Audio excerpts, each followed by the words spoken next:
ગુજરાત પ્રાથમિક શિક્ષક સંઘ 2000ની સાલથી પરમ પૂજ્ય બાપુના સાનિધ્યમાં તેમની પ્રેરણાથી શ્રેષ્ઠ શિક્ષકો તમામ જિલ્લાઓ લગતમાં 30 જિલ્લા મહાનગરો ગણિત એક નગરપાલિકા એક એમ મળીને ચિત્રકૂટ એવોર્ડ શિક્ષકોને આપવામાં આવે છે.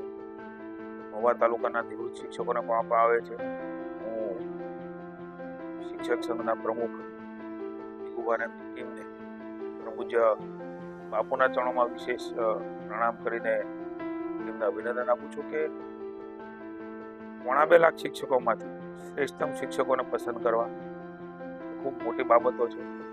એ શિક્ષક છે એ તમામ શિક્ષકોમાંથી પસંદગી કરીને આજે મકર સંક્રાંતિના દિવસે પવિત્ર દિવસે પવિત્ર કામ છે ત્યારે બાપુના સાનિધ્યની અંદર સીતારામ બાપુની હાજરીમાં મને પણ એ ભાગીદાર બનવાનો મોકો મળ્યો છે. Bapu Chitrakoot award, Hanumant award, Nataraj award, Narsinh Mehta award, Dhyan Swami Bapa award, ભાગ award, Tulsi award, Valmiki award, Vyas award, આ પ્રકારે કથાકારો, કલાકારો, પ્રતિભાઓને હંમેશા જે સન્માનતા હોય છે અને શ્રેષ્ઠતાને બિરદાવતા હોય છે.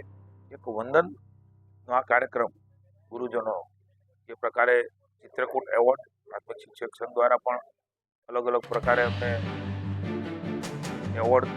એવોર્ડની સાથે એક વિવિધ રીતે સન્માનવાનો પણ ક્રમ આજે અહીંયા જોઈ મને આનંદ છે કે આ મકર સંક્રાંતિના શુભ પર્વે મને પણ આ સહભાગીદાર બનવાનો મોકો મળ્યો.